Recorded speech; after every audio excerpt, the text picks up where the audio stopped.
There we go. Welcome again. Thank you very much. Always good, always good. Are you well? Yes, I'm good, thanks, sir. I'm good, thanks. Good. It's always heartwarming to see you. I spoke to your mom this morning. You speak more to my mom Yeah. than you speak to me, actually. And that's the thing, it's like, she's like a mother to me. Yeah, so I spoke to her and I was like, I want my acha. Where's my acha? She showed me the message. I want my acha. Yeah, mom makes the best acha. Yeah. She makes the best acha. I'm telling you, she's like, yeah.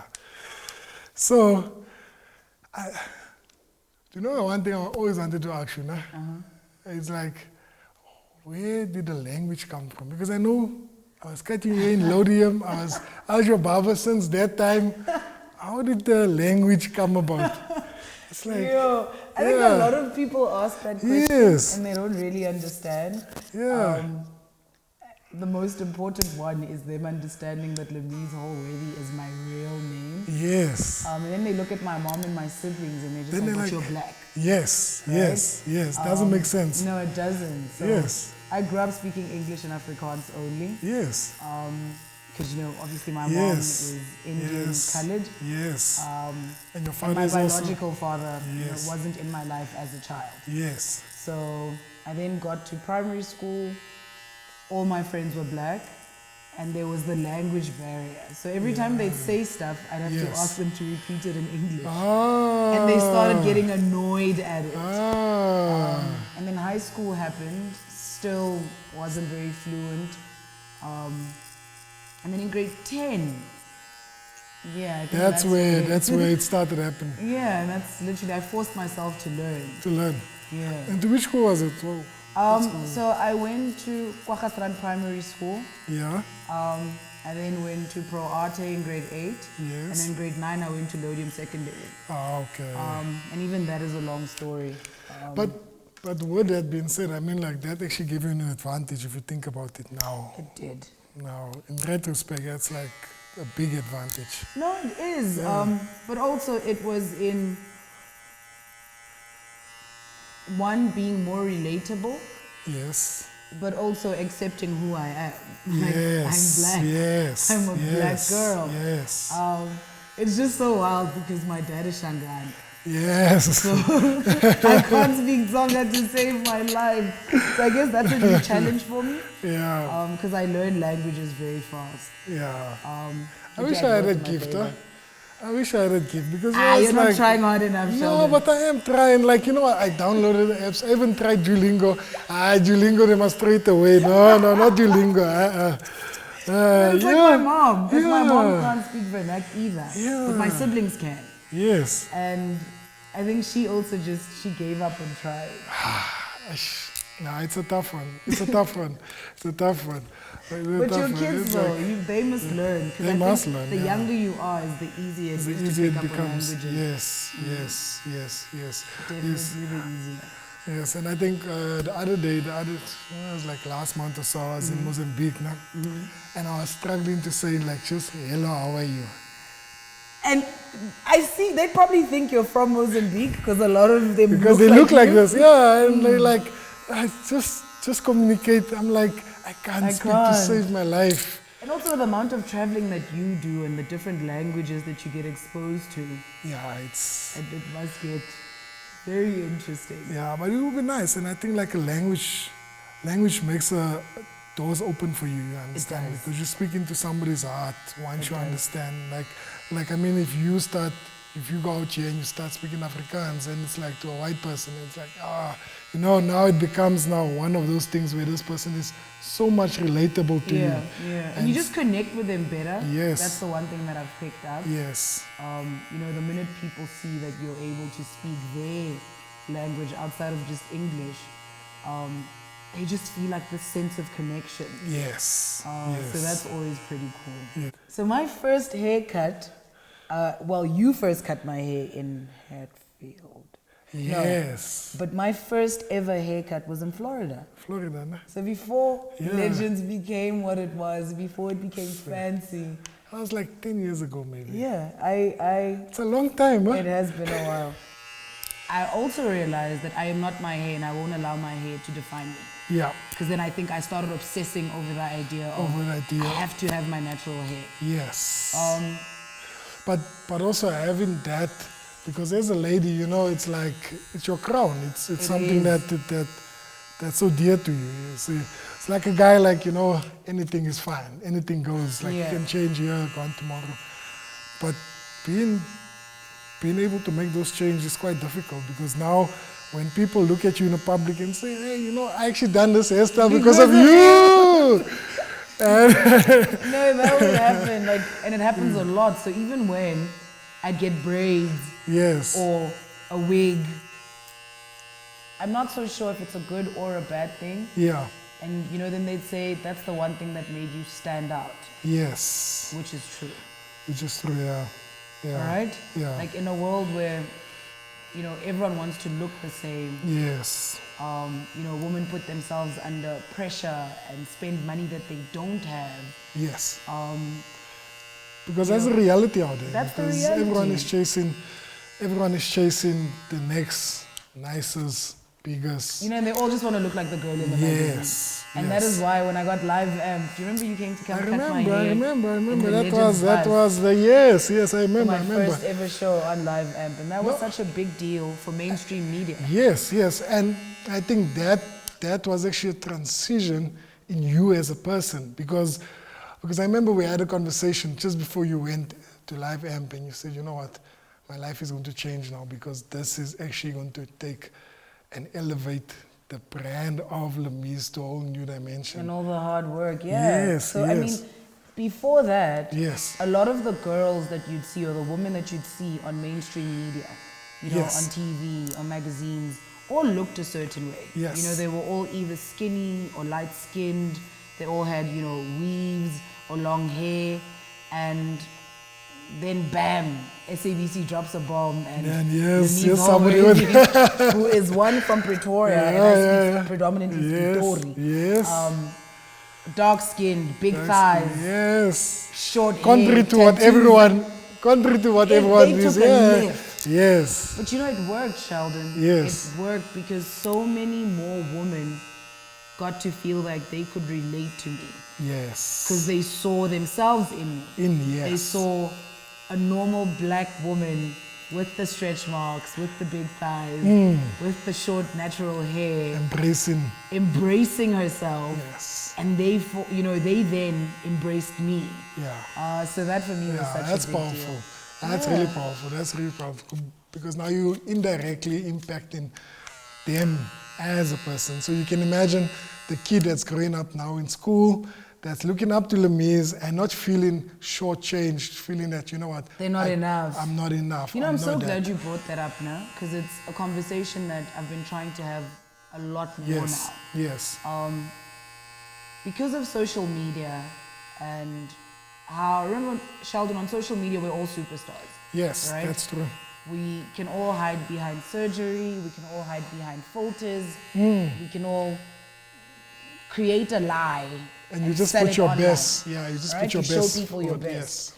And the amount of women who end up putting themselves under unnecessary pressure based off what they see online is so painful. Yeah. The amount of girls who feel that they're not enough, and I'm not going to mention names, but I was doing one of my talks, and I remember a little girl, you know, like a teenage girl saying, I can't wait to get money because I'm ugly now, but you know, when I do get money, then I'm going to bleach my skin and get surgery and blah, blah, blah. And that broke my heart. That's sad. No, that's really sad. Because then you realize that there are grown women who feel the exact same way.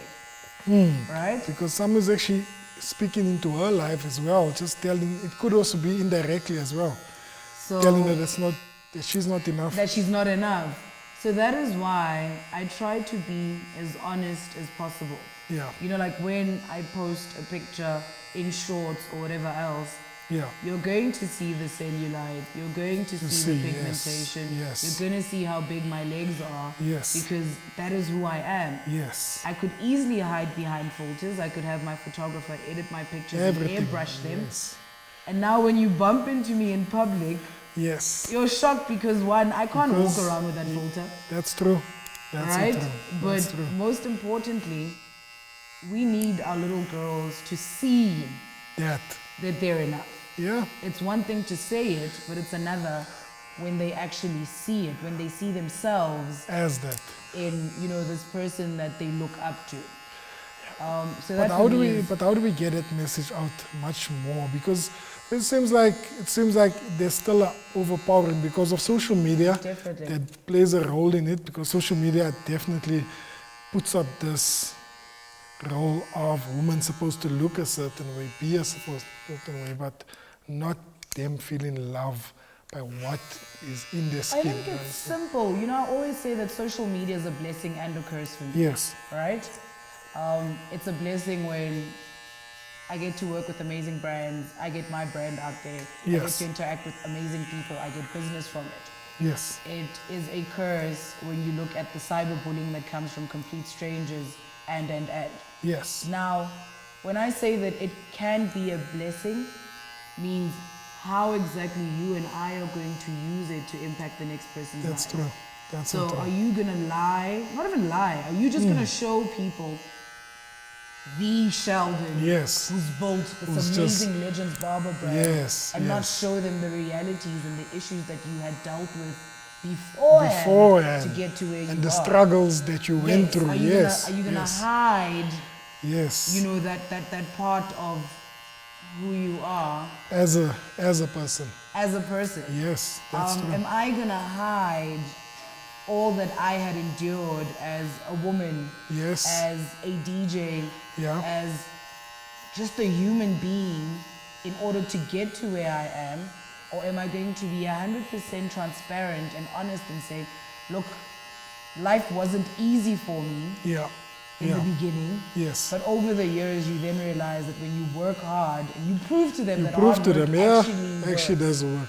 Are you not going to show them, even when you've built and you've become your dream woman, yes. are you going to show them your insecurities?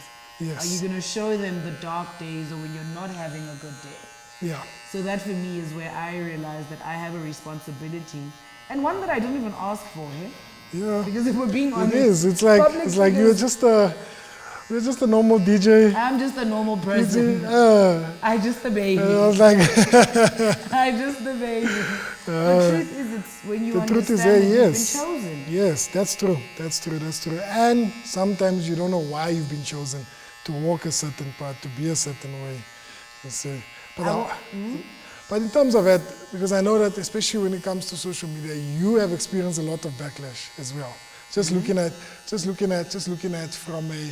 from not backlash from the person that you portray, but backlash for the type of message that you want to put out, and people not understanding where you come from. How do you deal with that? Because I know there's a lot of people that will say things, and you're like, you know what? Sometimes these things are true, sometimes they're not true. And how do you ascertain what to do during that time? How do you navigate through that? Because it's know your truth tough. And stick to it. So that's the one thing that I learned very early in my life. Yes. Know your truth and stick to it. Yeah. So I remember when news came out about who my biological dad was. Yes. Right? And then it trended on social media. Yes. And please hold on. Auntie. Raluta mo. She can come through. She just went up now. Oh, okay. So yeah, when news broke about who my biological father was, yes, and then we trended, and a lot of people came out and they're like, "Oh, it makes sense. She's a nepotism baby." Right? Perfect example is when news broke about my biological dad. Yes. And you know, a lot of trolls and cyberbullies. Yes. Tried. Oh, God knows they tried, and they failed dismally. you know, they tried to, I guess, make themselves feel better about the failures that they are in their lives, but also tried to discredit me for my hard work. For you, yes. And, you know, then they came out and they're like, yeah, no, we've always known she's a nepotism baby. She clearly got to where she is because of connections. Because of that, yes. And the nice thing is, I didn't have to say anything. Yes. I didn't have to defend myself because people came out in my defense. Ah, that's nice. You know, complete strangers came out and they fought for me. And they were just like, look, you guys can say anything about this woman, but what you can't do is discredit her hard work. You can't, you know? And I remember one even said, just because you only got to know about Lamiez in 2020 doesn't mean that she's been, you know, working as hard as she has, you know, since 2011. Well, it was actually 2010, because remember, I started DJing straight out of, that was after, straight out of high school. But where were you out of? Where did you DJ? Remember, we lived in Pretoria West. Yes. I matriculated in 2009. Yes. And my mom got retrenched. Yeah. So DJing was basically like a... So how did was my mom's idea. Is it? It was her idea because she could tell that I was frustrated at home. I mean, imagine fresh out of high school, all your friends are in varsity, and your mom can't afford to send you to school because there's no money. Yes. You know? And so you owe it to your mother. I owe all that I am. I said all the time. You must. Auntie Melda, just listen. I know, we owe Auntie Melda a legend story, like her own legend Definitely. She needs everything. She deserves it. She deserves it. She definitely deserves it. I started DJing in 2010. Yes. Things weren't the easiest. So my mom and my late stepdad would literally take me to gigs in a security van. Okay. Because there was no car at home. Yes. So my dad would drive, I'd sit in the middle, and my mom would sit on the other side. And they'd take me to these gigs, and for the longest time, I'd play at them for free, Sheldon. Serious? I'd play these gigs for free, or, you know, they'd literally just give you petrol money. Yeah. And my mom would just tell me that, you know, you're building your brand. And what music were you playing back then? I played deep house. Deep house? Yeah. Like the Vinnie the Vinces and deep house, yeah. And, you know, that's the reason why our generation can relate to you a bit more, because it's like the type of music that you play. It's like, yeah. So that is crazy. I started playing, I used to play at a place called Mushroom Lounge in House 22. And those were like the deep house hubs where not just anyone was allowed to play. Yes. You know? Yeah. And I would dominate that space. Wow. But how did you learn how to DJ? Because it's also a skill. So that's like a long story. That's a very long story. But I'll tell you a very interesting fact. Yeah. And that is, you know, how I knew that I couldn't fail. Yeah. Sheldon. Okay, wait. Quick story. You asked how I learned how to DJ. Yes. I tried going to a DJ school at the time. Yeah. And did it work? I mean, I learned the basics. And then the owner of Mushroom Lounge, his name was Kim. Yes. Kim then said, yo, because, you know, you're not at school, during the week when you have taxi fare, get into a taxi and come practice here. So I used to go practice at the Mushroom Lounge. Nice. Yeah, I used to practice, and that is where, you know, people like Kim and that's where, like, the and PK and, you know, a guy called James Juicy Jazz, they literally teach me during the week. Yes. And God bless their souls, you know, that's how I learned how to DJ. But, you know, one of the most interesting facts, and also one of the most painful ones, like it's a bittersweet memory, right, is when I started DJing. Like I said, my mom got retrenched from work. Things were so bad that year that we'd literally be at home and, you know, the municipality would come and switch off our electricity. What? Yeah, because the bill was super high. Sure. So we'd literally live in the dark for weeks on end. And, you know, my mom, being my mom, would cook on a gas stove, and, you know, home would still feel like home. Yes. So even when we didn't have much, she still made a home was still such a happy place. Yeah. Right? And when I decided that I was going to do this DJing thing, because it was her idea. She's just like, look, you've always loved music. Your knowledge of music is insane. Why don't you keep yourself busy? Because I can see that you're frustrated at home. There aren't a lot of, women who are DJs. Yes. And I promise you, when I get good and back on my feet again, I'll send you to school. Yes. So then the electricity was off. My mom got money because my mom would always find ways to, just to make a plan. Money if because she cooks so yeah, well. She told me she used to make catering and all of these things, and that's the reason she bought all of And then, she says to my siblings, they call me Appa. Yeah. And she says, Appa needs headphones and a pouch. So, I got money. I need you guys to please bear with me. I'm going to buy her the stuff that she needs, and I promise you by next week I would have made more money and I'll get the electricity back on. So my mom literally chose to get me my crazy. DJing stuff. That's crazy. Right? Yeah, that's crazy. So how do you feel? Nah, that's if like, that no, you can't. That's like your life and your career was based on. Yes. So failing for me was not an option. It wasn't an option. I knew that my mom had, sacrificed so much, but also my sibling. Yes. Just having to understand. Having to understand sit in the dark for another week. And Larice, the the character that she is. Right? Yeah. So my brother and my sister were just so understanding, man. Yeah. And then we'd go to these gigs, and sometimes my mom would hire a quantum so that all my siblings and my cousins and my friends, could be in there. And she'd print T-shirts with my name and my logo on it. What? And they'd come and they'd support me at these gigs, right? What? So, Sheldon, that's amazing. Yeah, I had no choice. That's amazing. But to succeed. That's amazing. And I think that speaks volumes of the type of woman your mother is. Yeah. Definitely, yeah. And that's what built me. And that is why I've got such thick skin. But also, you asked me about social media.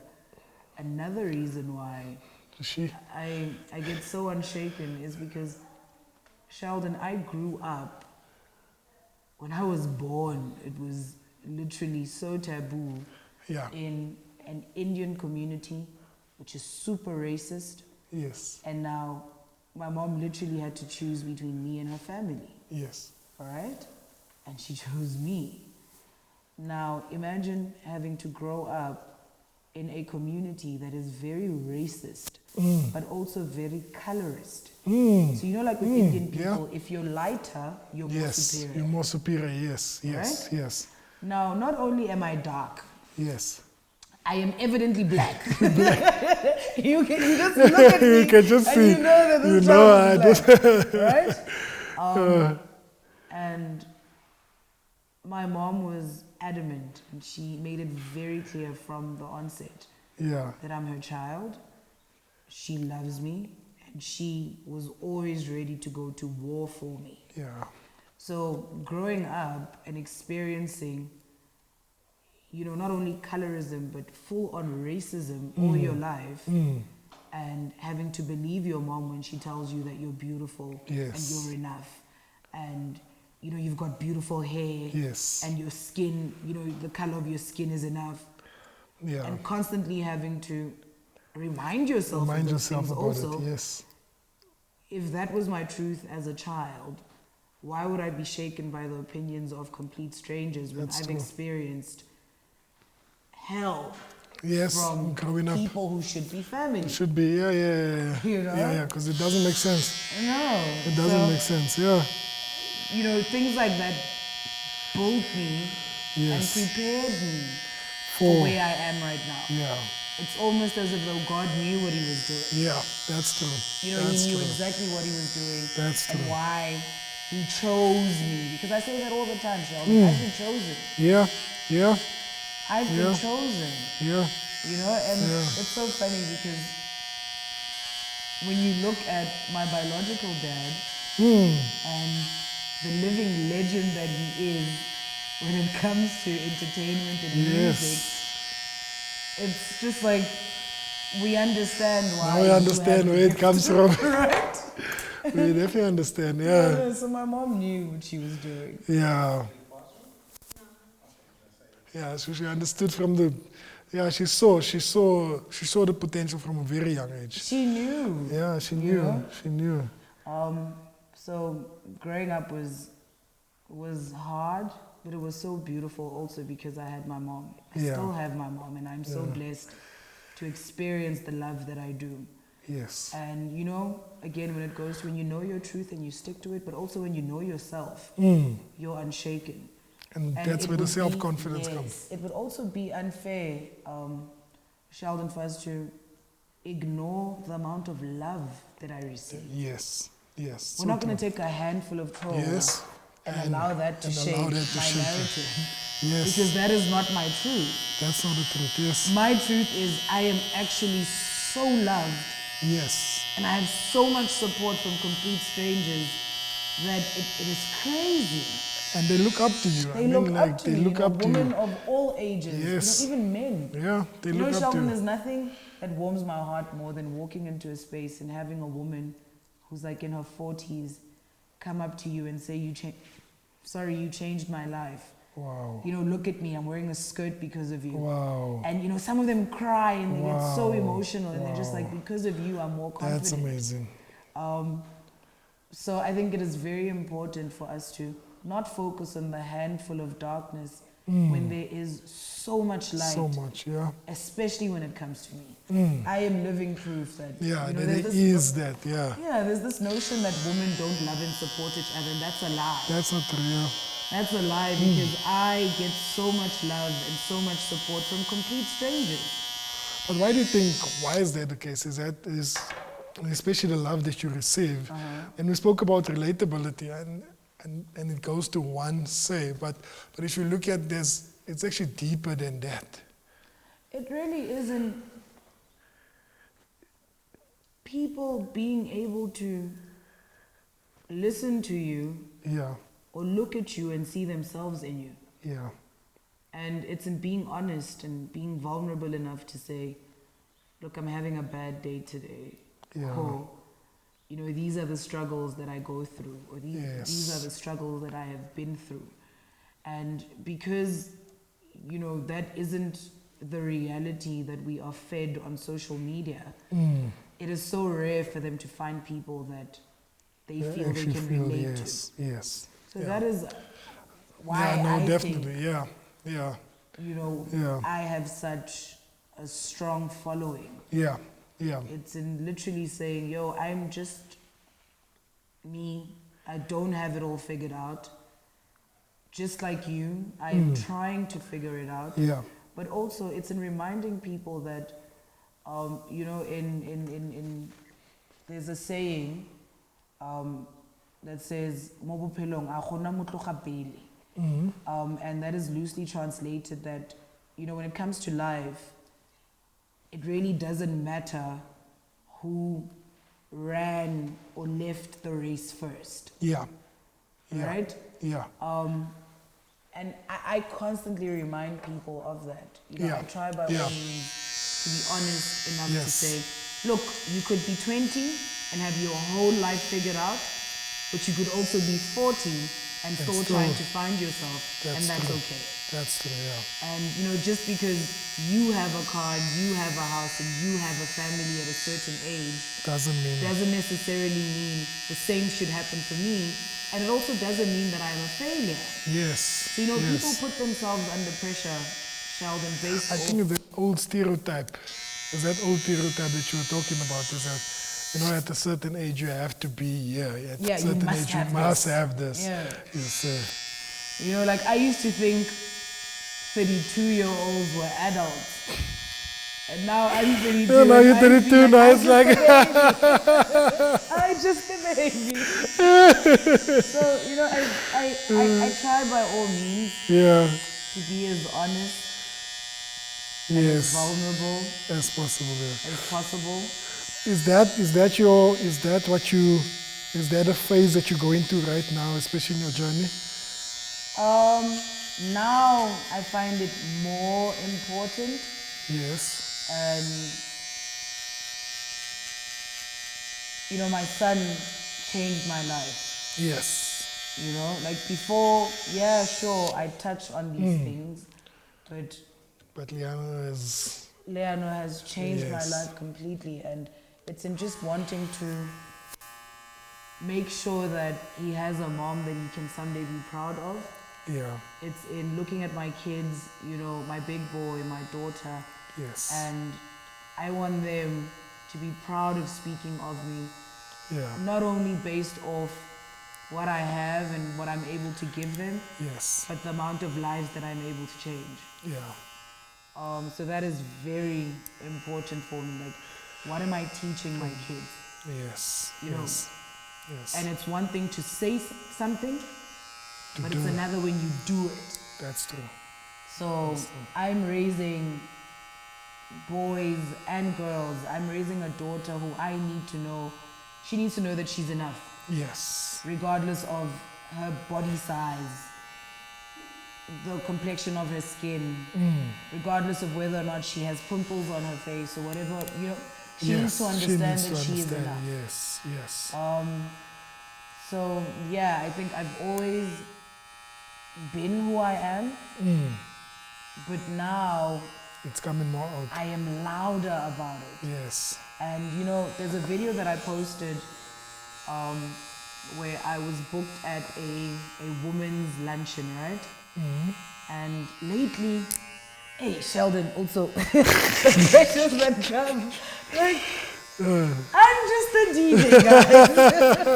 You know, when I'm on radio, that is who I am. Yeah. When I'm in front of the screen and I'm presenting, that's who I am. Yes. When gigs, I'm just a DJ. Yes. And now, the amount of pressure that they put me under to speak. Like in the beginning, they forced me to dance. I saw that video. I'm not a dancer. Yes. I can't dance. Ah, serious?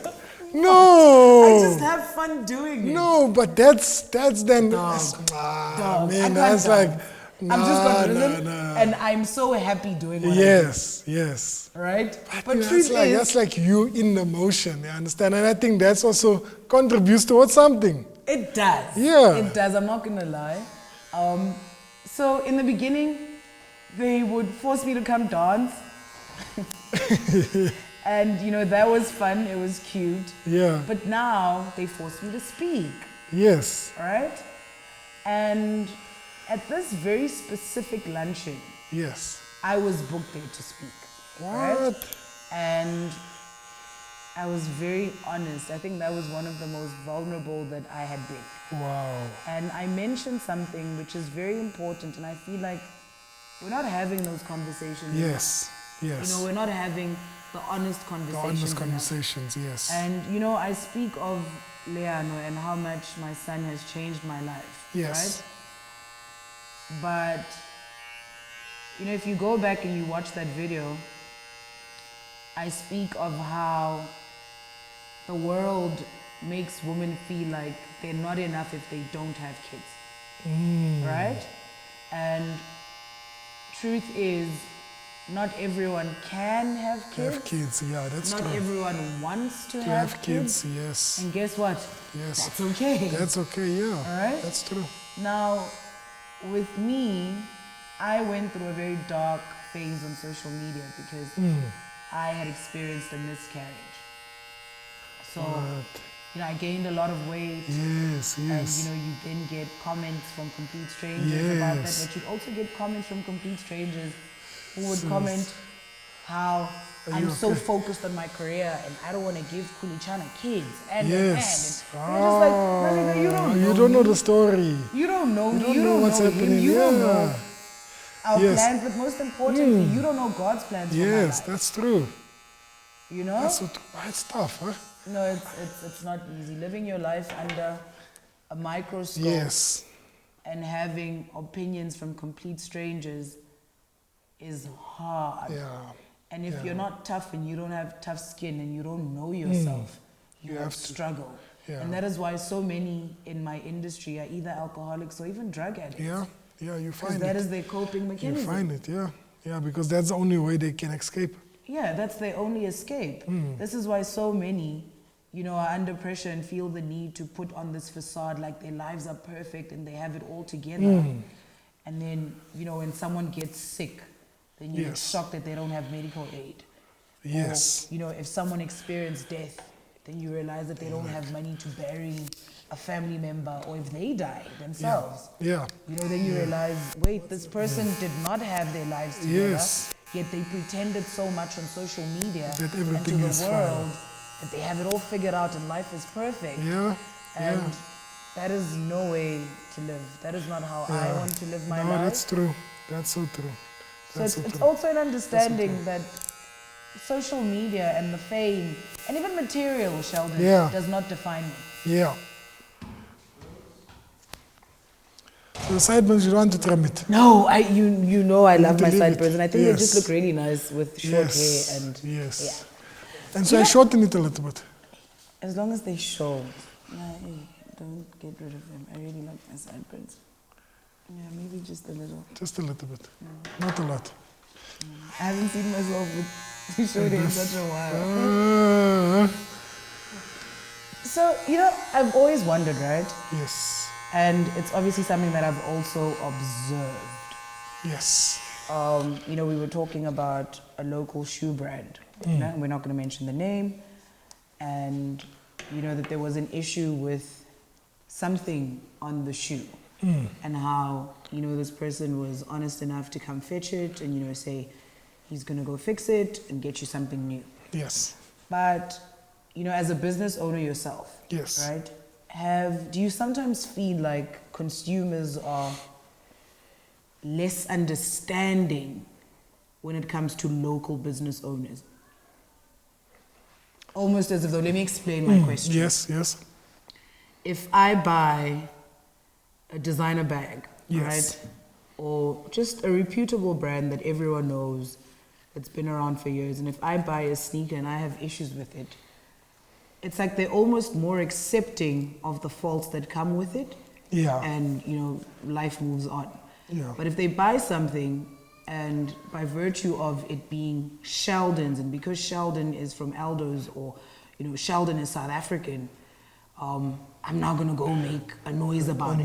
You know, like people will go and go on rants on social media about, you know, I'll never support black businesses. Because look here. Because look at this. Yes. But if you look at the issue and you're just like, but these are common issues that happen. It's a common wear and tear. Yes. Or, you know, this is something that I've experienced with. Yes. With you know, name brands. Yeah. No, and I agree with you, because the pressure is so much, and you feel it. You feel it from a business standpoint, because there's two aspects of it, because you want to pay attention to your customer and you want to ensure that your customer is happy at all times. You understand? And on the other hand, you also want to ensure that you're constantly improving. And I think from this standpoint is that the stance that I always say, you know what, as a business owner, sometimes you must accept your faults. If something does happen, just accept it and go and repair, because we are human beings. No, as you should. As you should definitely go fix, especially if it's something that could have been avoided. Right? Yes. But how do you deal with the unreasonable customers? There's, and I get what you're saying, because there's unreasonable customers where every single thing, it's like, for example, let's say that local sneaker brand, and you buy in a Louis Vuitton, and they paid 30,000 for the Louis Vuitton, and here you paying 1,000, 1,500, whatever it is for this local brand, and you expect the same quality. It's not going to happen. It's not going to happen, because the expectation of that particular shoe, fair and well, the shoe comes from wherever, and that, but it all depends on the process. And to your point as well, is dealing with that customer and making the customer understand that, you know, we do have faults. We do have faults, whether we like it or not. It's there. Yeah, you understand. We're human. We're human. Yeah. We're human, but the problem is that we can't be attacking our customers. We can't be telling them, you know what, you are wrong, you understand? Like, for example, like we've experienced it where a customer came into the shop and she bleached her hair. And she said, no, she relaxed her hair. She comes and she's like, you know what, I want to bleach my hair.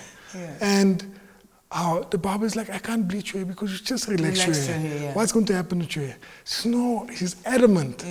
And you know, barbers, because they are trained in a certain way, they're like, okay, you know what, come I try to accept the customer and see. And then what happens, then the hair starts falling out.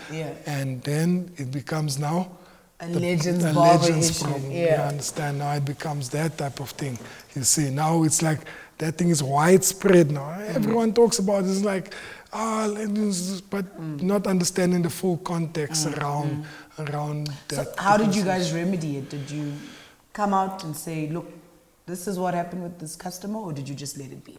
No, so we came out and basically we called the customer in, and I think we always, from our brand point of view, we always try to, we don't defend ourselves, but we always try and educate. You understand? So we feel like that would be much more anticipating from the consumer and from people out there, because if you give people something to say, they're going to definitely have something to say. But if you also when you entertain it, then you just give that very thing more airplay, and now that blows up because you've responded.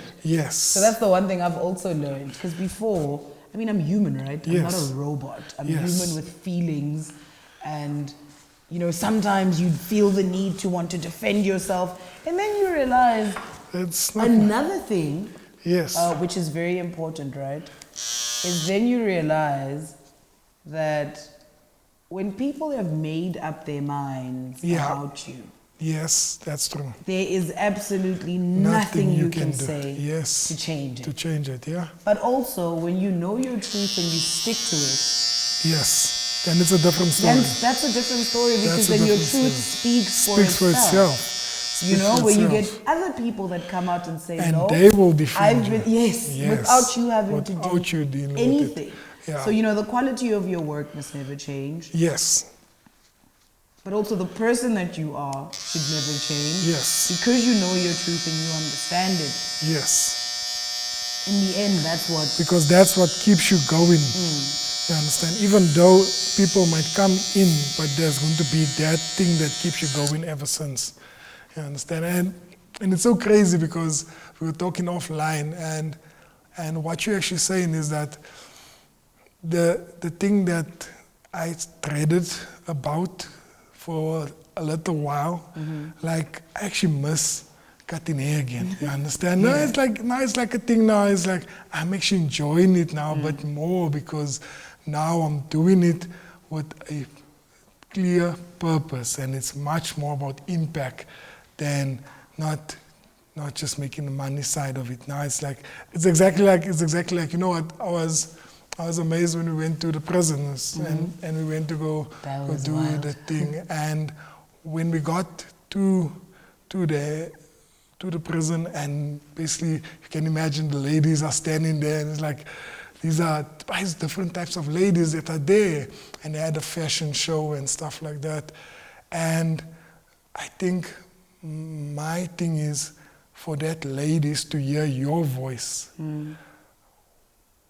But you know something else, and I feel like you don't get enough credit for it, but also because of, you know, the person that you are, and because that's just who you are, you don't do it for the recognition. I always say, if you're a good person, you're a good person. You don't need the world's validation for it. That's true. And you know, you mentioned the fact that we went to the prison, which is something I've never spoken about, you know, online. You know, there's a lot of stuff that I do, a lot of lives that we change, and we don't have to make a noise about it, right? But this one particular incident, not even incident, that's not the right word, English. This one particular event, you know, that you just mentioned now is, we were at a prison. I'm going to try not to say which one. And it was life-changing for all of us there. Because, you know, when you think of a prison, you think, unfortunately, the way our minds are wired, you think men. Yes. Right? You think true. of criminals and you think That's men. true. You think of bad people and you think men. Yes. But there are also some really good people who are stuck in prison. And, you know, it really isn't for us to judge. But being there and realizing that there are so many women in prison. Yeah. Some who have been there for over 30 years. Yeah. And you know, on that one day, we made them so happy. Yeah, and some of them give birth there, remember? Some give birth. Yes, that was the wildest that thing. was the thing, yeah.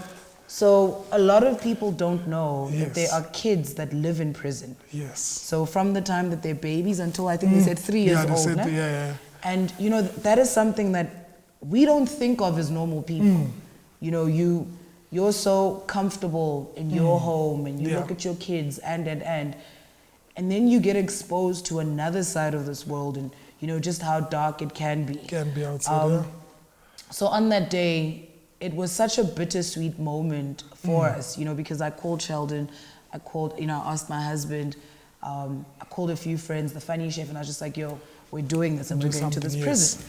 And, you know, listening to these women's stories. But the one thing that stood out for me, Sheldon, and I feel like those are conversations that we need to start having. Yeah. Because, you know, you see videos of schoolgirls fighting. Yes. Right? Yes. You see videos of schoolboys fighting. Yes. And the craziest part is it takes just one wrong move Yes. or one wrong moment for your whole life to change. Yes. So you know, there were people there who were younger than us, and the youngest one, remember that little girl who was dancing? Yes. And that for me was the most painful part. She's 19 and she's in there for life. What? Because she murdered someone. And then there was someone else, you know, because you get to speak to these people and you ask them like, oh, hey, how long have you been here? And she's like, oh, no, I've been here for 9 years. And, it's And like, I then ask, I'm like, oh, okay, and how long still? And she's like, oh, no, I'm in here for life. what? So, you know, those are the conversations that we need to start having. We need to Yes. start reminding these little kids or even just grown people that, you know, to stop acting out of anger, acting in emotion, because it takes one moment to change your life forever. Yeah. And that moment could either change your life for the better or it could change your life forever. Yeah. So we saw a lot of people who were in prison, you know, some who killed their rapists, some who killed, you know, their abusive husbands, Yes. some who were set up. Yeah. And, you know, it really isn't for us to understand, but the one message that I took from that, the one thing that I took from that is that our kids need to be reminded that sometimes it's okay to be the weakling and walk away. Yeah. Yeah. You know, It's just having that, especially having that control over the situation that you're not going to respond in a way, you understand? Because I think as kids, you always want to fight against your bully. Yeah, you want to prove a You point. want to prove a point. But Sometimes it's not always even the your case. bully. Sometimes you just want to prove Yes. a point because you think that makes you more popular at school. And that is the one thing that we don't speak about enough, is that so many people are in prison based off you killed someone and that was not your intention. Like I could be fighting with you and you fall and you hit your head. And you hit your head and then it's over. That's it. Then it's like, yeah. And now it's 2 lives that are over because one, this person is dead, but now you're going to jail. Yeah. So that's the one And it's thing. difficult to prove who's innocent between the two. Exactly. It's like... Another thing that is just really important, that's my final point, because you and I, if we don't stop now, we're going to carry on forever, is that, you know, being in spaces like that, Sheldon, then remind you that you're not stupid for working hard. Yeah. You're not stupid for choosing an honest living. Yeah. And because, you know, so many people that have tried to take the easy way out, it really did not end well for them. Yeah. And, you know, when it comes to crime, I always say there's one of 2 ways that it's going to end. Either you're going to go to prison for a very long time, or you're going to die. Or you're going to die, yeah. So, you know, when I look at you and I look at where you started, I look at all that you have, all that you've built.